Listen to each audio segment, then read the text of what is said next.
আসসালামু আলাইকুম রহমতুল্লাহি বারকাতু। সম্মানিত দর্শকবৃন্দ, এই যে গাভীটা এখন দেখতে পাচ্ছেন, এই গাভীকে আমি কৃত্রিম প্রজনন করব। তার আগে পানির কি তাপমাত্রা সেটা আইডেন্টিফাই করতেছি। পানির টেম্পারেচার কত ডিগ্রি লাগবে, কত ফারেনহাইট লাগবে, সেটাই আর কি। ওই যে আমার পিছিয়ে আসতেছে একটা বাছুর, শায়াল জাতের বাছুর, মাত্র 2 মাস বয়স। 2 মাস বয়স। ওই যে ওর মা আবার হেঁটে চলে আসছে, এখন ওর মাকে আবার প্রজনন করাবো।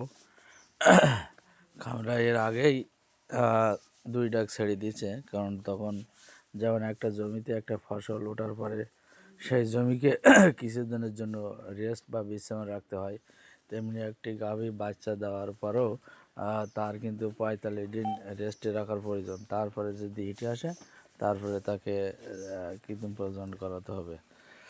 তা দর্শকবৃন্দ, এটা হলো যেদিন বাছুর হচ্ছিলো, ওখান থেকে 28 দিন পর হলো হেঁটে আসছিল খামারে, আমাকে ফোন দেয়। আমি কিন্তু তাকে এই কথা বলছিলাম বা এই পরামর্শ দিয়েছিলাম, সেই পরামর্শ তিনি অ্যাকসেপ্ট করেছিল। পুনরায় আবার 60-65 দিনের মাথায় হেঁটে আসছে। আবার হলো খামারে আমাকে ফোন দেয়। আমি আগে চেক করে দেখি জিনিসটা সঠিক কিনা, দেখে আসলে সিমেন্ট দেওয়ার সময় হয়ে গেছে। এখন গরুটা দেখেন, আমি হাতে তেল নিচ্ছি, কৃত্রিম প্রজনন করবো ইনশাল্লাহ। খামারের চাহিদা আবারও একটি এরকম শাহিওয়াল জাতের বাছুর হক। মহান আল্লাহ রবুল্লাহ আলমিনের কাছে শুকরিয়া আদায় জানাই যে মহান আল্লাহ রবুল্লাহ আলমিনের ইচ্ছায় এটাই সম্ভব যে খামারিরা যে কালার চাচ্ছে, আল্লাহ তাআলা সেই কালার দিচ্ছে আর কি। আমাদের দর্শকবৃন্দ, গাভীটা এখন দেখেন আমি কৃত্রিম প্রজনন করবো। প্রথমে আগে গোবরগুলো পরিষ্কার করে নিচ্ছি, তারপরে সর্বশেষ কৃত্রিম প্রজনন করব ইনশাল্লাহ। দেখেন,